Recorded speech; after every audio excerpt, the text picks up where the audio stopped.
usually the way these things happen is it's someone that's not even involved that calls. And like I said, they mix things up, they mix up the information, and sometimes it ends up like this, and nothing actually happened. So you're free to go, man. Okay. Well, I don't know what to say, because this is just, the problem with accusations like this is, all it takes is just an accusation. Yeah, but I mean, that's why we come out here and speak to you and make sure nothing happened, and nothing happened. We confirmed with the person that called, we confirmed with you, and it was just a misunderstanding. Can I know who this person is?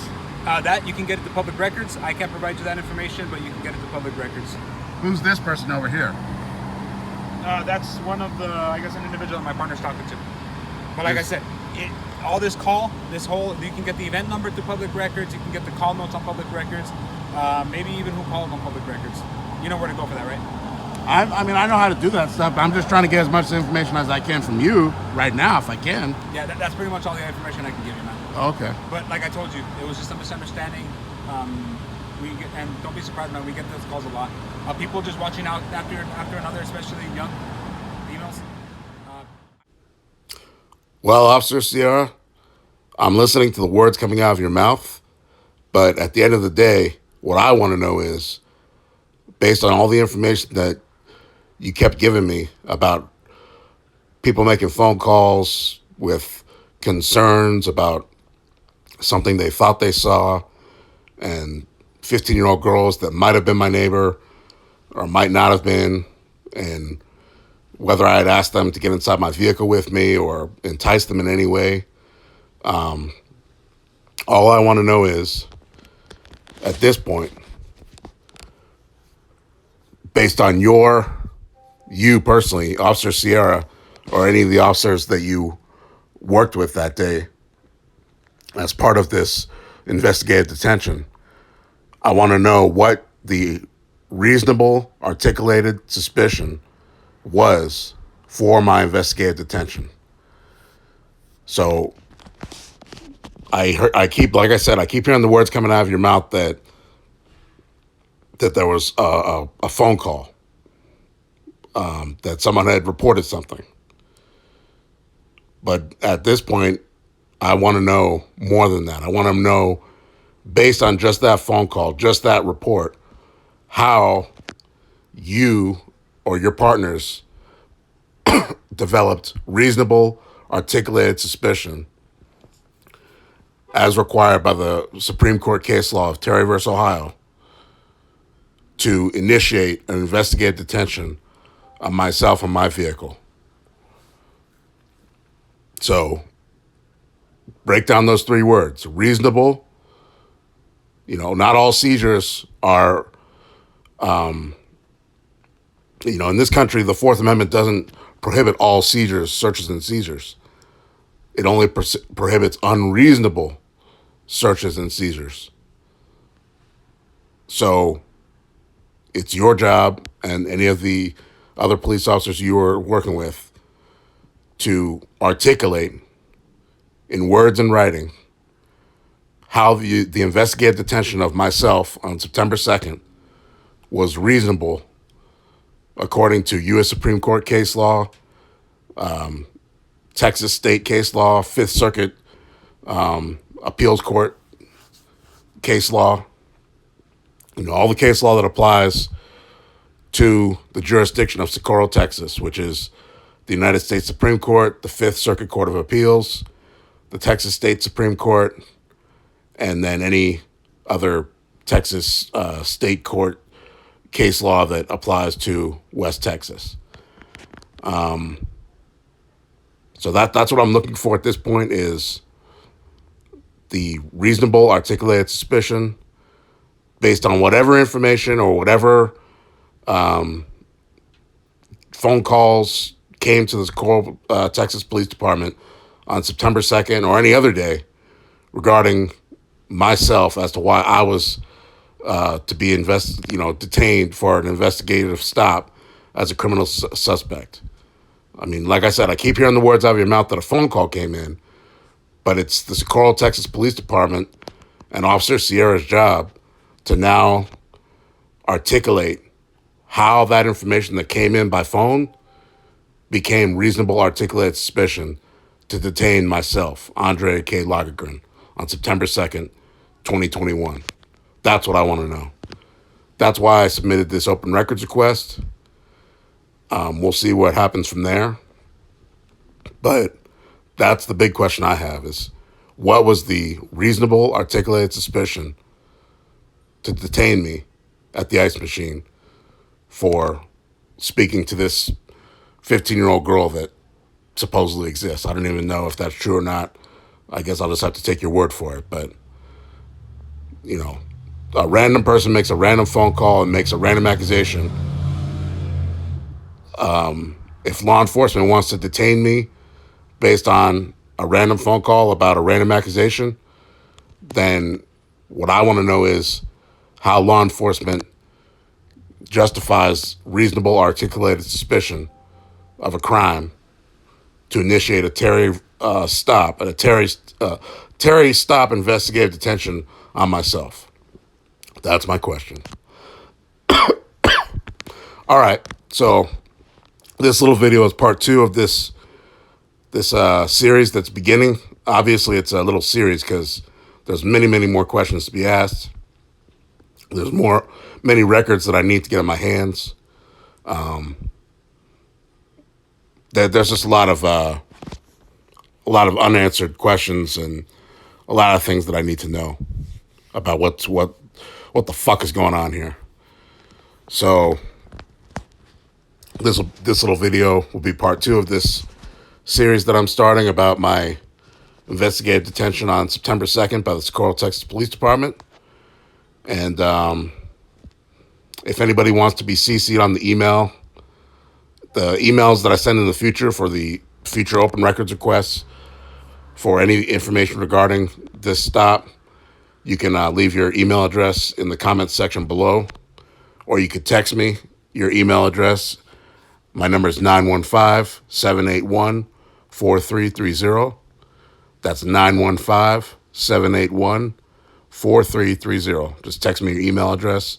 You don't even have to give me your name. Just text the email, and even if you just put just the email, I'm going to know what it's for. But if you want, at the bottom, you could just say, I'm a subscriber, and I want to be CC'd on the emails for the Socorro, Texas police stop from September 2nd. Just something like that. But yeah, I'm sending emails to the Socorro, Texas Police Department for the open records requests. I've sent one already, as you can see here on the screen, but there's going to be more in the future. So if anybody wants to be CC'd on those emails, then go ahead and just text me your email address, or in the comments section below, leave it in the comments section, and I generally check my comments as much as I can, so I'll probably see it. But if you want to be 100% sure of getting me your email address, just text it to me. Again, my number is 915-781-4330. That's 915-781-4330. Excuse me. So anyway, like I said, that's the big question, is what was Officer Sierra's reasonable, articulated suspicion to detain me and ask me incriminating questions?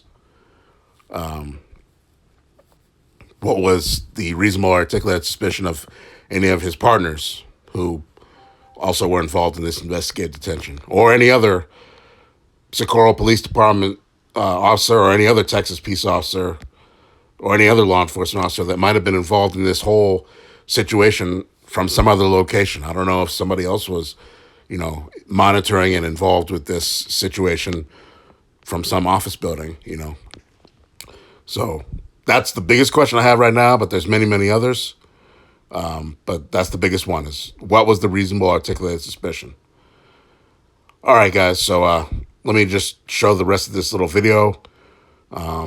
It's not very long, but this is what happened through the rest of my stop. And, like I said, I was eventually freed to leave, but, I don't agree with Officer Sierra where he just says, oh, well, okay, well, no crime's been committed, you're free to go, and that's it. No, in my mind, there's many questions that need to be answered.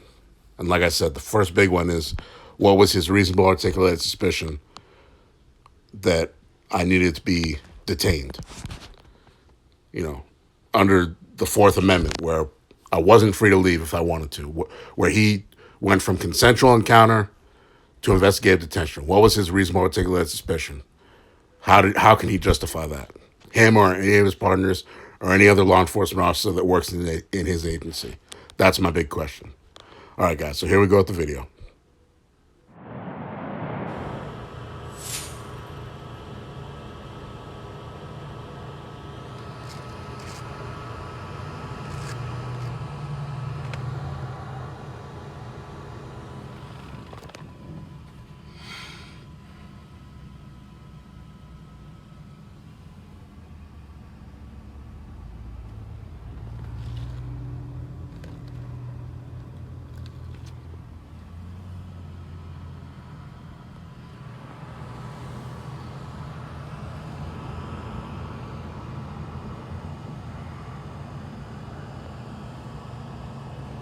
Can I step out?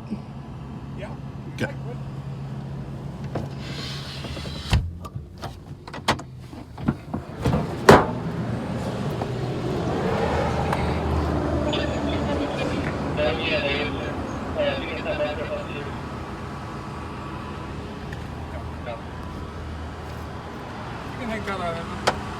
You can hang tight out here. Okay, thank you, officer.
Like I told you, it was a third-party caller saying that you had stopped to talk to some female, right, wrong, or indifferent. We don't know if it happened. If it did, I guess the 15-year-old, the little girl, ended up saying that I guess she was maybe your neighbor. I'm not sure if you ever asked if she ever needed a ride. Other than that, that's all that's being said. Nothing wrong happened. Everything's good to go.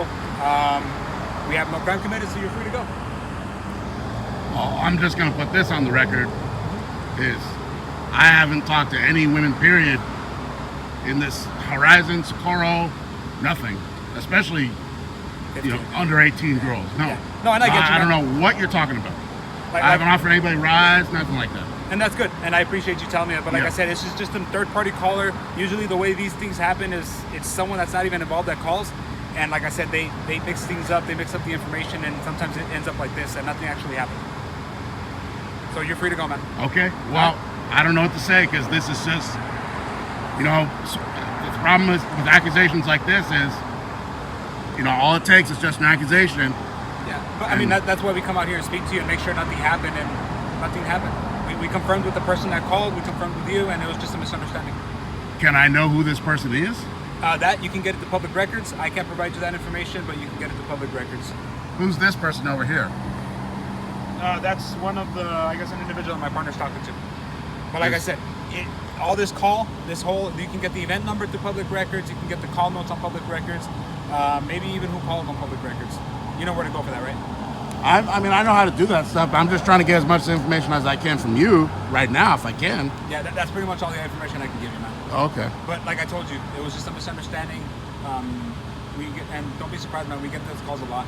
People just watching out after another, especially young females.